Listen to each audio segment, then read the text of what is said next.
en relación al tema de seguridad, ¿no? Porque la relación de México y Estados Unidos durante la administración de Joe Biden, aunque muchos opositores han querido siempre que esta relación se tense, que esta relación pues realmente se rompa inclusive, ¿no? Para tener otra forma de criticar al gobierno de la Cuarta Transformación, de la DEA, que es una agencia antinarcóticos, pues ha sido totalmente fallida, ha fallado completamente. Se planteaba que la extradición iba a ser fast track, como lo era en los tiempos de Felipe Calderón, y pues no lo fue así.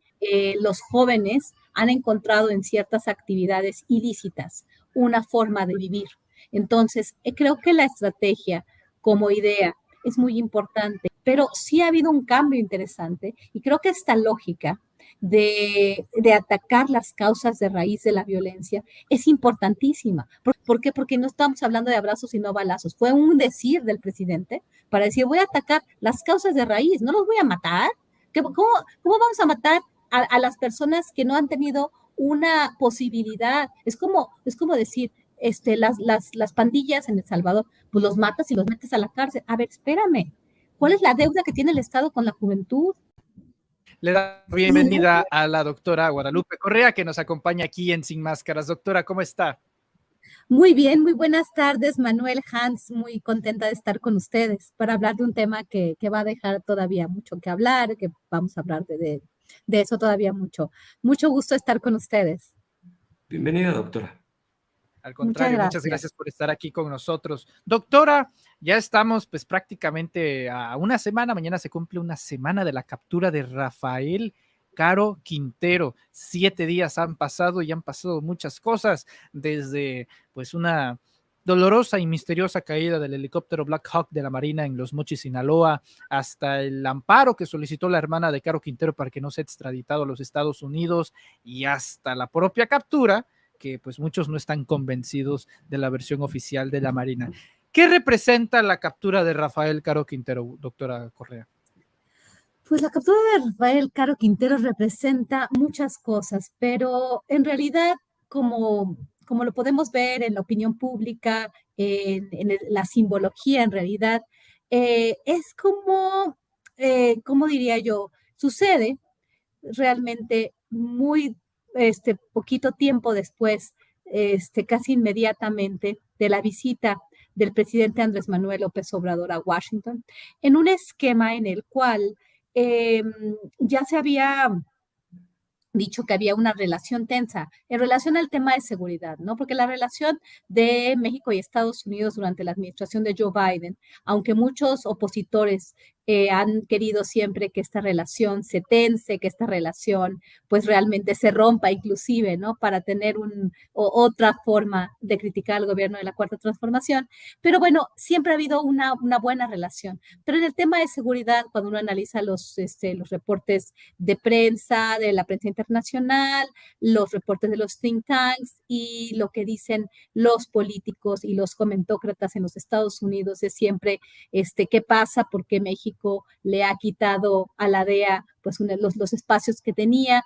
Andrés Manuel López Obrador no sigue la estrategia que nosotros habíamos diseñado y habíamos definido como la interesante, ¿no? Y Andrés Manuel López Obrador decide cambiar esta estrategia en el marco de la iniciativa Mérida, la declaración de la guerra contra las drogas, la militarización de la seguridad pública por parte de Felipe Calderón en una estrategia no convencional, pues ha causado demasiadas muertes y ha sido una estrategia tremenda, porque además el vínculo de Calderón y sus gentes más cercanas con el crimen organizado. Bueno, finalmente lo que significa esta captura y lo que muchos dijeron era que finalmente México ya había entrado otra vez al redil y otra vez estaba en la lógica de la estrategia Kingpin, de la estrategia de cortar cabezas de los capos, que es la estrategia de la DEA, que no ha funcionado para nada. Si nos vamos a lo que son los objetivos formales de la DEA, que es una agencia antinarcóticos, pues ha sido totalmente fallida, ha fallado completamente, porque hoy por hoy México, Estados Unidos, pues es consume más drogas que nunca, entran más drogas que nunca en los Estados Unidos, y además de todo se registran las mayores muertes de toda la historia por sobredosis de droga. Entonces realmente no ha servido de nada, pero la DEA cumple otra función, que es participar como una agencia quizás de control geoestratégico, de presión de gobiernos. Eso es lo que ha hecho muy bien, por eso continúa haciendo lo mismo, esta guerra que nunca puede ser ganada, y entonces esta captura, pues el símbolo inicialmente fue México ya entró al redil, inclusive Raimundo Riva Palacio escribe un artículo bastante penoso, bastante patético sobre la cuestión de que supuestamente Kamala Harris se había dado el manotazo, ¿no? Entonces, en realidad, eso es lo que supuestamente significa esta captura, otra vez la DEA México, y además este accidente o este derribo del helicóptero donde mueren 14 miembros de la Marina que siempre habían estado en una relación muy cercana con la DEA, pues significa quién habrá sido. ¿Qué tal si fue el cartel de Caborca, que supuestamente Caro Quintero ahora crea con los sobrinos, y otra vez esta guerra de carteles que siempre a la DEA le ha gustado mucho mencionar para poder tener siempre más injerencia? Pues en realidad esto queda como otra vez en la pregunta, ¿no? Otra vez la DEA debe estar aquí, porque México no tiene la capacidad, porque los marinos inclusive, pues están muertos, ¿no? Entonces genera esta percepción, se planteaba que la extradición iba a ser fast track, como lo era en los tiempos de Felipe Calderón, y pues no lo fue así. No sabemos si se está negociando algo y si va a regresar, cómo va a funcionar, porque todavía es complicado todo este juicio de extradición, no se va a dar de la noche a la mañana, y bueno, aquí hay ya dudas, ¿no? Sí han pasado muchas cosas después del viernes y no es tan claro lo que va a suceder, pero finalmente esta captura, pues sí, de alguna forma vuelve a poner a México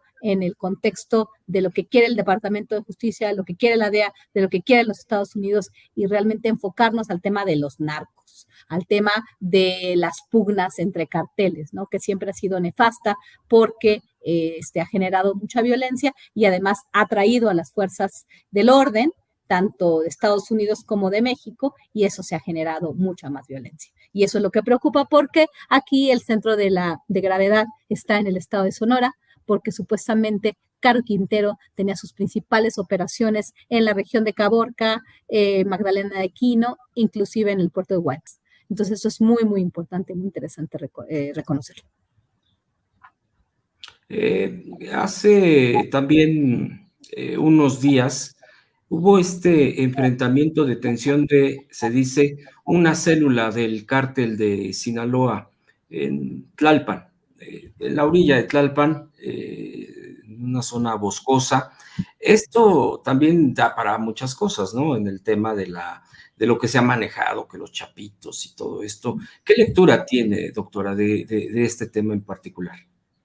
Mira, es una cuestión compleja. ¿Por qué? Porque aquí estamos en la misma lógica, ¿no? De la prensa internacional, de los Estados Unidos, de las agencias estadounidenses, donde quieren ver que todos los grupos que operan en México, que tienen que ver, como narcotráfico, como distribución de droga a niveles, el llamado narcomenudeo, como la participación de grupos criminales en otro tipo de operaciones, de actividades, pues con esta lógica de se diversifican actividades, entonces los grandes carteles se dedican a muchas cosas.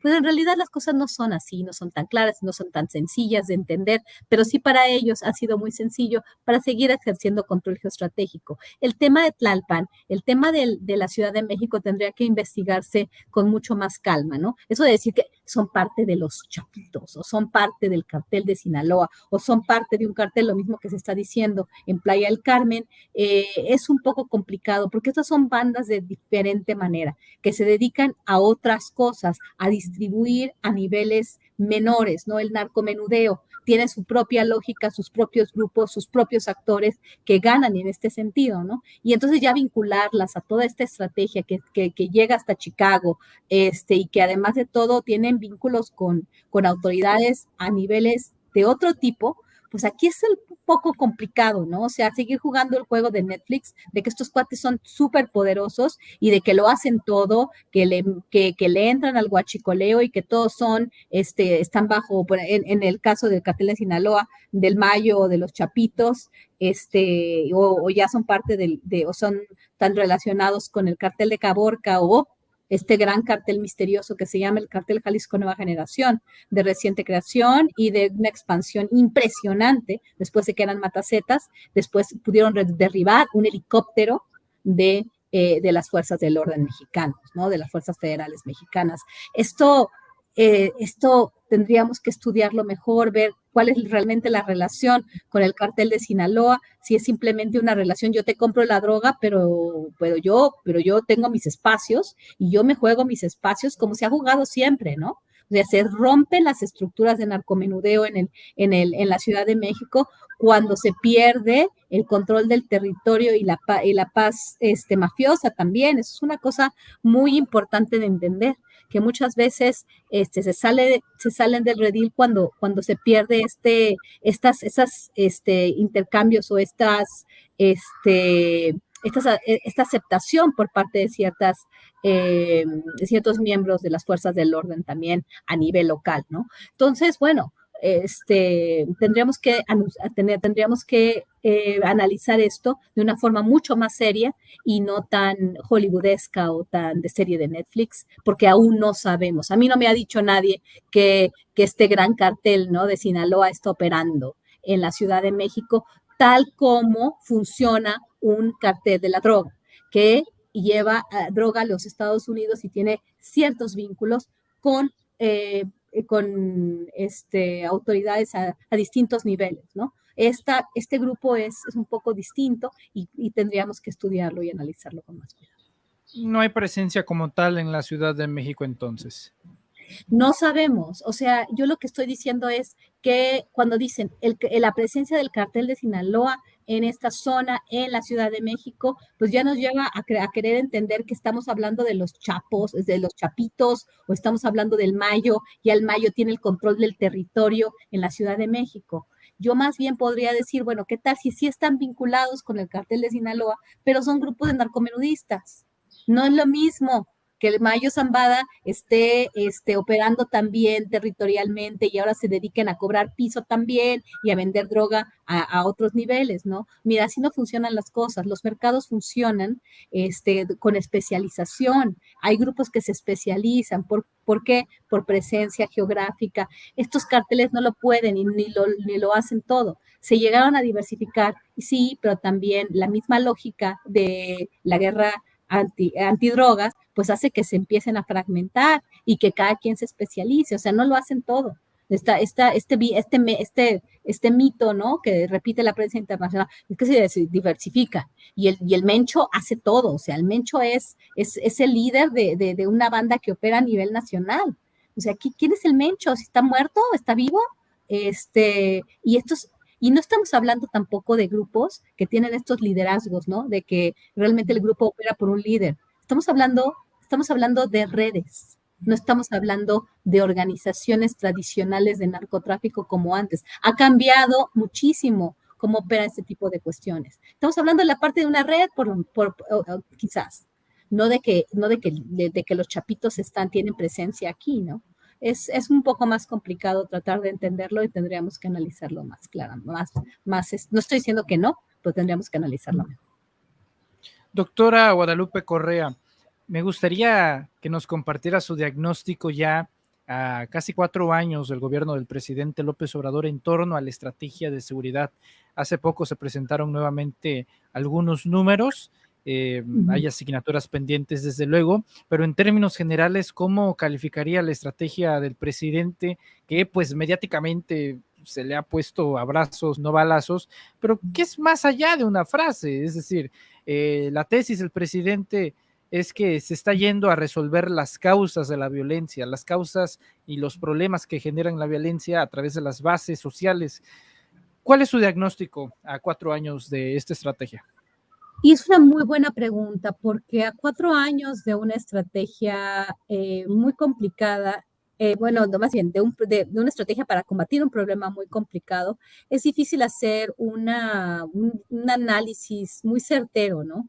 En realidad, algunos de los indicadores de crimen nos muestran, de seguridad, nos muestran una tendencia claramente a la baja, relativa, o sea, no es un declive total ni muy pronunciado, pero sí se puede ver y se puede sentir también. Yo he estado haciendo mucho trabajo de campo desde el año 2010, 2011 y puedo ver un cambio en las dinámicas, que continúan los homicidios. Los homicidios no se pueden bajar cuando tenemos realmente toda una construcción social de una forma donde los jóvenes han encontrado en ciertas actividades ilícitas una forma de vivir. Entonces, creo que la estrategia como idea es muy importante y los resultados no se van a ver de la noche a la mañana. La oposición política al actual gobierno de México, que desde el año 1, desde el primer mes, ya estaban criticando la estrategia de seguridad y el primer año, esto ya es una estrategia fallida, y lo repiten y lo repiten y lo repiten. Hay que también tener cuidado. No estoy diciendo que en México no haya inseguridad, hay una inseguridad terrible, se asesinan a muchísimas personas, algunas inocentes también, hay víctimas colaterales y bueno, el estado de las instituciones en México no es el idóneo, pero sí ha habido un cambio interesante y creo que esta lógica de atacar las causas de raíz de la violencia es importantísima, porque si no vamos a seguir como en el papel de la DEA. ¿Cómo vamos a detener un problema tan complicado, tan profundo, cuando lo que estamos haciendo es cortando cabezas? Ahora con lo de Rafael Caro Quintero, empiezo a ver y empiezo a analizar cómo analiza la prensa internacional el tema de Sonora, ¿no? ¿Quiénes están ahora vinculados? No, ahora están también otra célula de los Beltrán Leiva, ¿no? Isidro, ¿cómo se llama? El Chapo Isidro es el que está vinculado. Y ya están otra vez llegando lo mismo, la guerra entre carteles, ¿no? ¿Para qué? Para volver a entrar, para volver a cortar otra cabeza, para volver a generar un cisma, para volver a generar una situación muy complicada y para mandar a las Fuerzas Armadas. ¿Y para qué? Para seguir vendiendo armas, para seguir alimentando el complejo militar industrial, que gana de las guerras, para hacer guerras. Y a eso se plegó el presidente que llegó a México cuestionado, el presidente Felipe Calderón Hinojosa. En este momento tenemos una situación complicada. ¿Por qué? Porque sí, no, los resultados a la vista no son tan claros y siguen sucediendo cosas, pero también hay una estrategia en contra de esta estrategia donde inclusive se unen ONGs de un origen muy extraño que estoy estudiando, empiezan a decir, pues las iglesias, es que el narco está en contra de nosotros. A ver, vamos a ver de qué estás hablando, qué tipo de narco, qué tipo de organizaciones criminales y qué tipo de amenazas están sufriendo qué personajes. 2 sacerdotes jesuitas fueron, fueron asesinados, fueron atacados por el crimen organizado. ¿Quiénes son? ¿Cómo fue? ¿Cuál es el papel que juega el narcotráfico o las drogas o el consumo de drogas, ¿no? Porque muchos de estos asesinatos, de estos crímenes que también se cometen en otros países, estamos en una época de crisis global.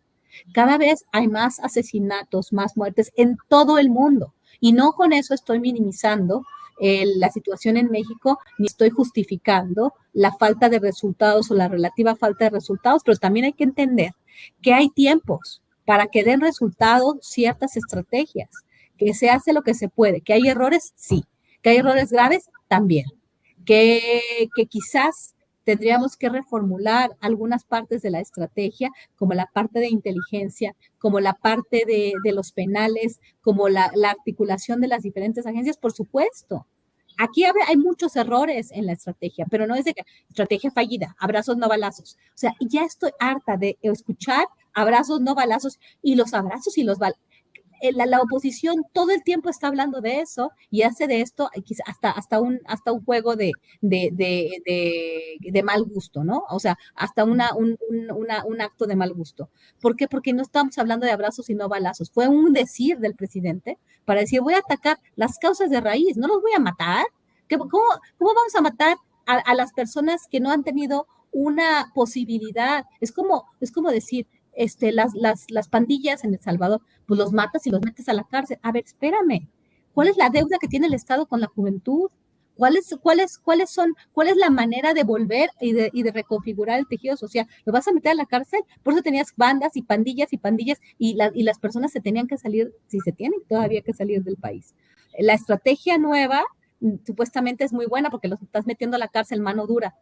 ¿Cuál ha sido el resultado de las estrategias mano dura a nivel mundial? Han tenido el peor resultado, da resultados en corto plazo, pero en largo plazo no da resultados. Entonces, una estrategia con esta visión me parece interesante que continúe y va a continuar, porque el gobierno actual, esta visión de país va a continuar, porque la otra visión de país no dio los resultados adecuados.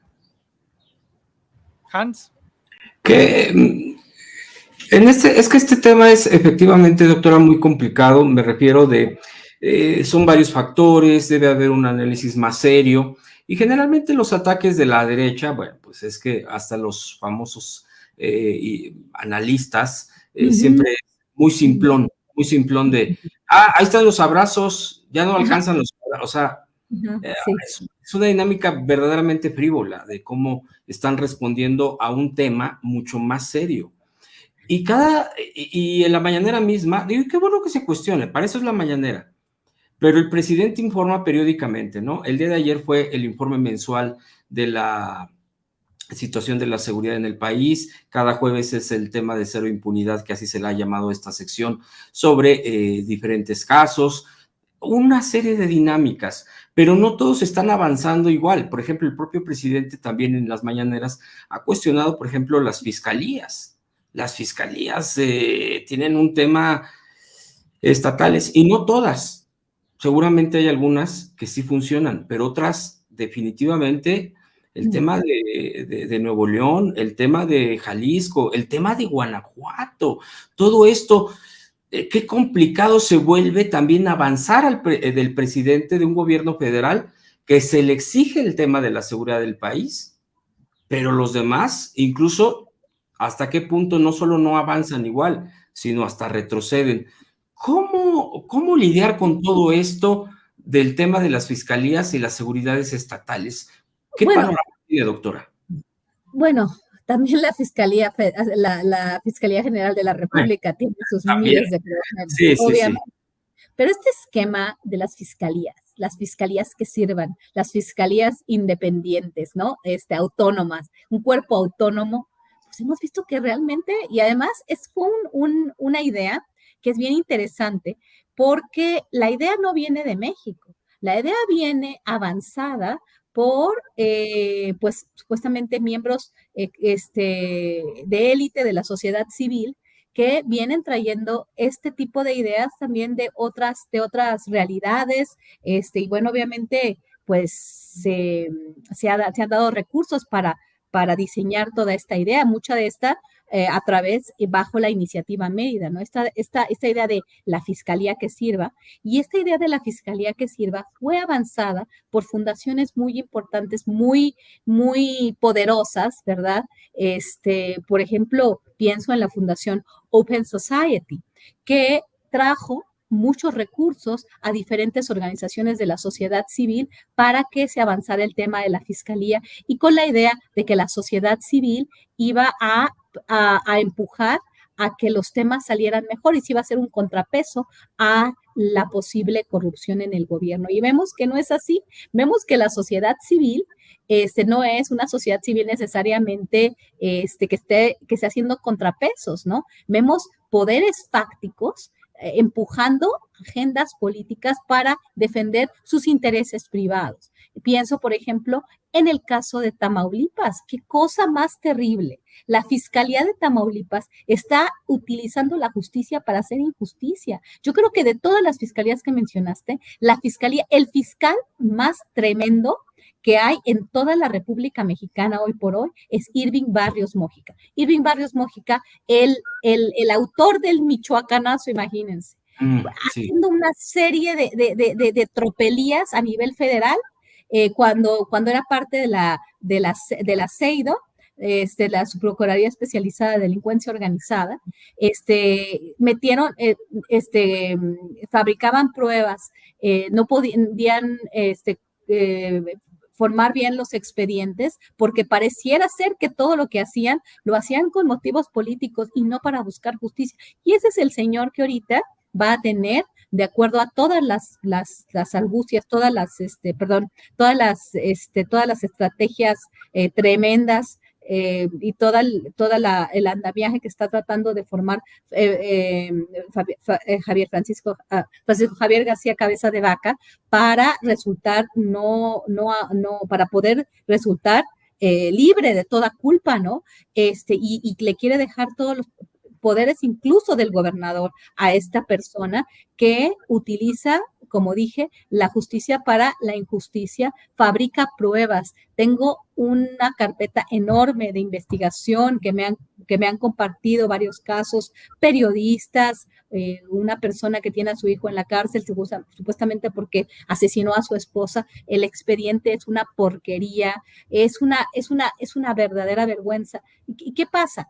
Los corruptos están utilizando este esquema que se formó supuestamente para lograr hacer justicia y que la sociedad civil pusiera presión al gobierno, a la parte del Estado que procura justicia, y no ha pasado eso. ¿Cómo hacer frente a esto?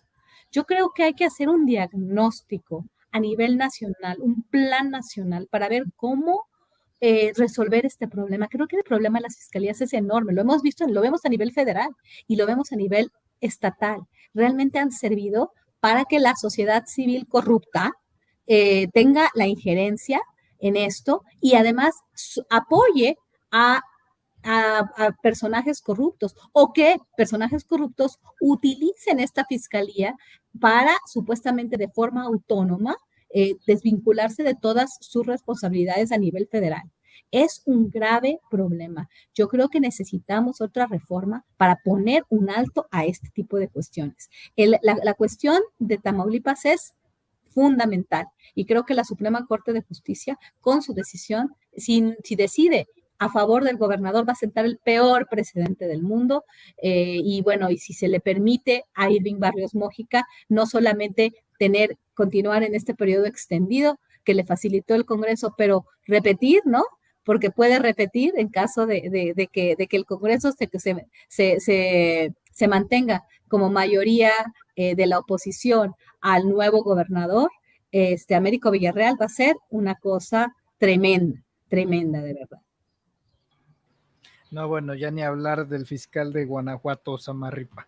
Bueno, pues doctora Guadalupe Correa, muchas gracias por estar aquí con nosotros, aquí en Sin Máscaras, a través de los Reporteros MX. También aprovechamos para ofrecerle una disculpa. Hubo un pequeño problema ahí el lunes, causas de fuerza mayor, pero es un honor tenerla aquí presente con nosotros en los Reporteros MX. Hay que estar pendientes de toda la cobertura que usted ofrece en sus redes sociales. A las más de 5,500 personas que están sintonizando la señal de los Reporteros MX, ¿en dónde podemos seguirla para estar atenta de sus excelentes análisis? En Twitter, mi cuenta de Twitter, @gcorreacabrera, todo junto. Ahí pueden estar al pendiente de mis análisis, de mis comentarios y de mis trabajos académicos y periodísticos. Muchas gracias por la invitación, muchas gracias por poder compartir con su audiencia pues algunas ideas, ¿no? Que también están todavía preliminares con respecto al tema de la seguridad. Agradecemos mucho, doctora, este rigor con lo que hacen los análisis, que hacen mucha falta, también verlo de esta manera, escuchar esta voz de usted, y pues siempre aquí en este espacio, bienvenida. Muchísimas gracias. Que les vaya muy bien, Manuel, Hans, y que tengan una buena tarde. Hasta luego. Bonita tarde. Un fuerte abrazo.